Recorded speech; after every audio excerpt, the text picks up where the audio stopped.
यम कथा सुवर्ण गए हैं। एक नगर में एक ब्राह्मण रहता है, उसके पास 5 गाय हैं। पांचों गाय को लेकर वो आराम से अपना जीवन जी रहा था। वहीं पर उसी नगर में एक दर्जी रहता है, बहुत गरीब, साधारण, कुछ नहीं उसके पास, सहज, सिंपल, बहुत।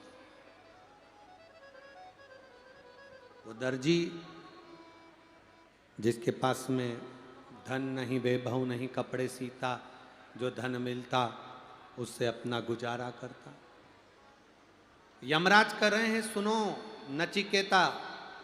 मार्ग में चलते चलते एक राजा का सैनिक निकल कर जा रहा था, रथ को तेज दौड़ते हुए जा रहा था।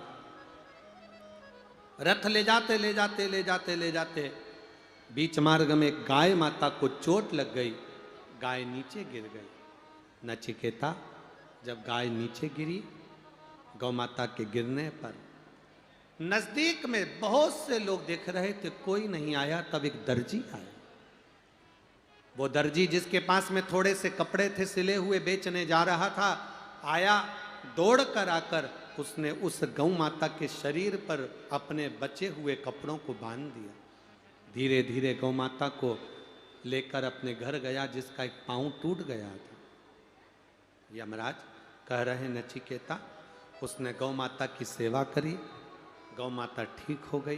ब्राह्मण को सूचना मिली कि मेरी गाय दर्जी के घर पर है। वो गाय को लेने के लिए गया और गौ माता को लेकर आया। श्राद्ध पक्ष की यह पावन कथा बड़े ध्यान से सुनो। गौ माता को जब वो लेकर आ गया, ब्राह्मण दर्जी को थोड़ा सा धन देने लगा। दर्जी ने मना कर दिया, मैं ये धन नहीं ले सकता, क्योंकि मैंने गौ माता की सेवा करी, धन लेकर करूंगा क्या? धन नहीं। ब्राह्मण चले गया। समय के बाद दर्जी ने कपड़े सिलकर दूसरे नगर में बेचने जाने लगा। वहीं पर दर्जी के प्राण छूट गए।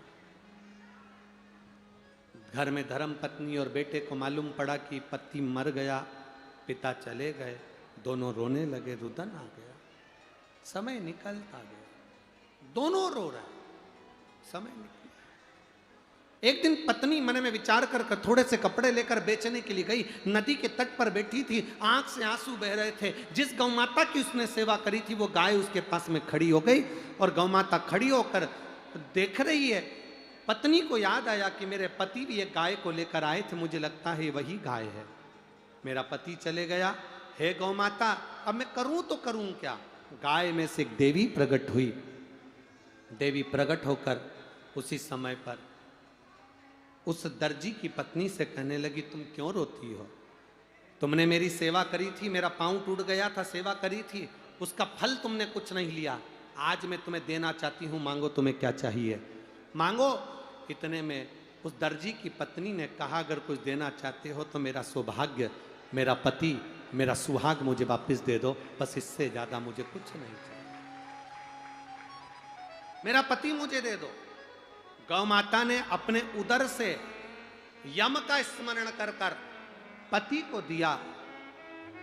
यमराज कहते हैं, सुनो नचिकेता, एक गौ माता की रक्षा करने वाले जीव को यमराज भी हाथ नहीं लगाता, उसकी रक्षा हम स्वयं करते हैं। इसलिए नचिकेता, तुम्हारे प्राणों को हम नहीं हरेंगे, तुम्हारे प्राणों को हम नहीं लेंगे। हम तुम्हें आनंद के साथ में गौ सेवा के भाव से मुक्त करते हैं। सेवा का फल क्या होता है, सेवा का आनंद क्या होता है, ये शिव तत्व ही जानते। महाराज